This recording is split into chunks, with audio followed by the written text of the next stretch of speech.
زندگی اکثر ایک پہیلی کی طرح محسوس ہوتی ہے جو ناانصافیوں اور تضادات سے بھری ہوئی ہے۔ ہم دیکھتے ہیں کہ کچھ لوگ ہنستے ہیں جبکہ دوسرے روتے ہیں، کچھ آرام میں ہیں اور کچھ مشکلات کا سامنا کرتے ہیں۔ ایسا لگتا ہے کہ قسمت چند لوگوں کا ساتھ دیتی ہے جبکہ دوسرے بدقسمتی کا شکار ہیں۔ یہ ناقابل انکار ہے کہ دنیا بظاہر ناانصافیوں اور عدم مساوات سے بھری ہوئی ہے، لیکن اس ظاہری افراتفری کے نیچے ایک گہری حقیقت چھپی ہوئی ہے، ایک مکمل توازن کی حقیقت۔ یہ مطلق توازن نہ صرف ہر فرد کی زندگی میں کام کرتا ہے، جہاں زندگی کے ایک مرحلے یا واقعے کی کمی دوسرے مرحلے یا واقعے سے پوری ہوتی ہے، بلکہ یہ توازن پوری انسانیت کی زندگیوں میں بھی پایا جاتا ہے۔ یہ ایک نازک اور پیچیدہ توازن ہے جو ہم اکثر زندگی کے عظیم ڈیزائن کی محدود سمجھ رکھنے کے باعث دیکھنے میں ناکام رہتے ہیں۔ ہر انسان کی زندگی ایک منفرد کینوس کی مانند ہے جو خوشی اور غم، حاصل اور نقصان، طاقت اور کمزوری کے دھاگوں سے بنی ہوئی ہے۔ اگرچہ کسی خاص لمحے میں کوئی دھاگا زیادہ روشن یا زیادہ تاریک نظر آ سکتا ہے، لیکن پوری تصویر وقت کے ساتھ ایک متوازن نمونہ ظاہر کرتی ہے۔ یہ وہ توازن ہے جو ہر فرد کی زندگی میں کام کرتا ہے۔ مثال کے طور پر کوئی شخص جو بظاہر دولت مند اور مراعات یافتہ نظر آتا ہے، وہ ساتھ ہی کسی نظر نہ آنے والے بوجھ جیسے کہ بے سکونی یا ٹوٹے ہوئے تعلقات کا سامنا کر رہا ہو سکتا ہے۔ دوسری طرف ایک شخص جو مالی مشکلات کا شکار ہے، وہ ایک قریبی اور محبت کرنے والے خاندان کے ذریعے جذباتی دولت حاصل کر رہا ہو سکتا ہے۔ اسی طرح ایک خوبصورت شخص شاید وہ گہری ذہنی قابلیت نہ رکھتا ہو جو کسی کم خوبصورت فرد کے پاس وافر ہو سکتی ہے۔ زندگی نعمتوں اور چیلنجز کو اس انداز میں تقسیم کرتی ہے جو اس بات کو یقینی بناتا ہے کہ کوئی بھی مکمل طور پر خوش نصیب یا بد نصیب نہ ہو۔ ہیلن کیلر کی زندگی کو دیکھیں۔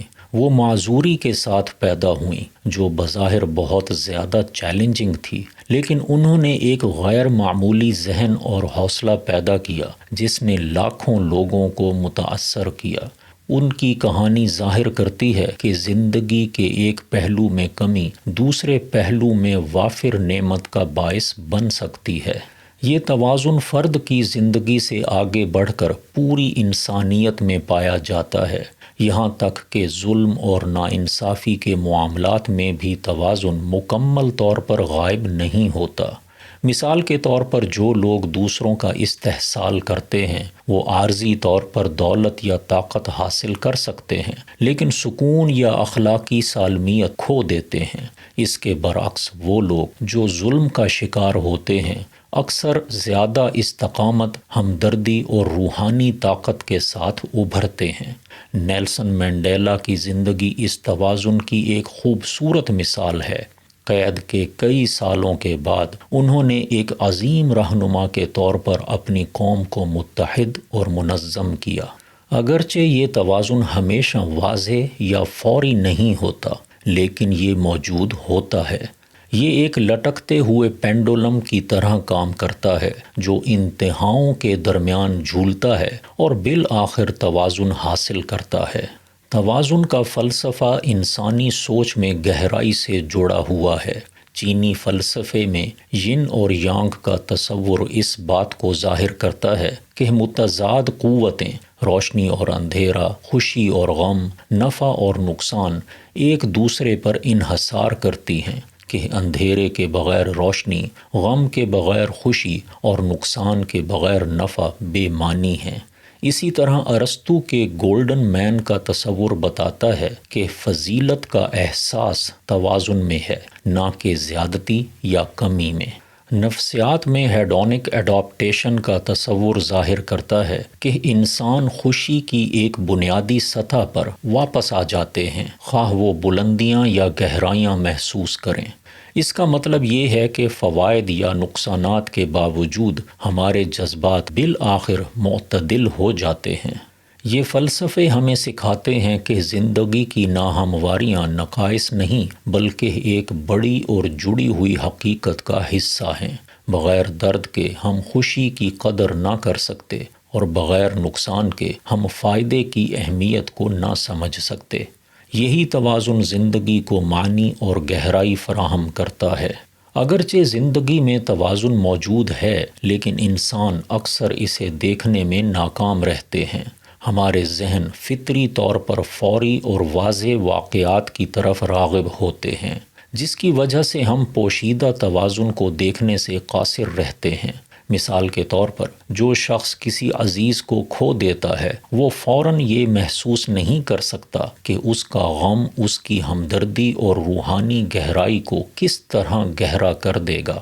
جو شخص غربت میں پیدا ہوتا ہے وہ اپنی جد و جہد کو اپنی تخلیقی صلاحیت اور قوت برداشت کی تعمیر کے ذریعے کے طور پر اکثر نہیں دیکھ پاتا۔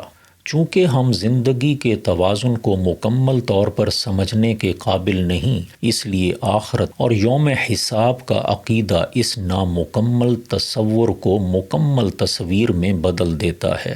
یہ عقیدہ ہمیں یقین دلاتا ہے کہ حتمی توازن بالآخر واضح کر دیا جائے گا۔ جو لوگ دنیا میں توازن کو بگاڑتے ہیں، ظلم، لالچ یا ناانصافی کے ذریعے، انہیں اس کے نتائج کا سامنا کرنا پڑے گا۔ اس کے برعکس جو لوگ ایسے خلل کی وجہ سے مصیبتیں جھیلتے ہیں، انہیں اس کا پورا بدلہ دیا جائے گا۔ یوم حساب زندگی کی کہانی کا آخری باب ہے، جہاں ہر عدم مساوات کا حساب لیا جاتا ہے اور ہر عدم توازن درست کیا جاتا ہے۔ مطلق توازن کا نظریہ نہ صرف ایک تسلی بخش خیال بلکہ ایک گہری حقیقت ہے۔ یہ ہر فرد کی زندگی اور پوری انسانیت کی زندگیوں میں کام کرتا ہے۔ اگرچہ بظاہر ایسا لگتا ہے کہ کچھ لوگ زیادہ خوش ہیں، زیادہ خوش قسمت یا زیادہ فائدے میں ہیں، زندگی کا توازن یقینی بناتا ہے کہ ہر ایک اپنی زندگی میں کسی نہ کسی انداز میں کسی کمی اور کسی فراوانی کا تجربہ ضرور کرتا ہے۔ اگرچہ ہم اکثر اس توازن کو اپنی محدود نظر کے باعث دیکھنے میں ناکام رہتے ہیں، لیکن یہ موجود ہے ہر واقعے اور ہر زندگی میں۔ آخرت میں یوم حساب کا تصور ہمیں یقین دلاتا ہے کہ یہ توازن بالآخر پوری طرح ظاہر کر دیا جائے گا۔ مطلق توازن کے نظریے کو اپنانے سے ہم زندگی کی پیچیدگیوں میں سکون اور مقصد پا سکتے ہیں۔ ہم اپنی نعمتوں کی قدر کرنا سیکھ سکتے ہیں، اپنی مشکلات کو قبول کر سکتے ہیں اور اس حقیقت پر بھروسہ کر سکتے ہیں کہ توازن اگرچہ نظر نہ آئے ہمیشہ کام کر رہا ہے اور زندگی کے کینوس میں ہر دھاگا خالق کی کمال صورت گری کا لازمی حصہ ہے۔